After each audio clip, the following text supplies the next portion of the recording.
الكحة والسعال الحاد ممكن يكونوا مزعجين جداً، لكن في طرق فعالة لعلاجهم نهائياً. أول حاجة، شرب السوائل الدافئة زي الشاي بالزنجبيل أو العسل مع الليمون. ده يساعد على تهدئة الحلق وتخفيف الالتهاب. كمان، استنشاق بخار الماء مع قليل من الملح ممكن يفتح الشعب الهوائية ويخفف السعال. لو الكحة مستمرة، ممكن تجرب بعض الأعشاب زي الزعتر أو البابونج، لأنها معروفة بخصائصها المضادة للالتهابات.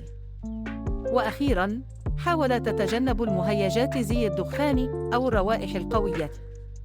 مع الالتزام بالخطوات دي، هتلاحظ تحسن من اليوم الأول.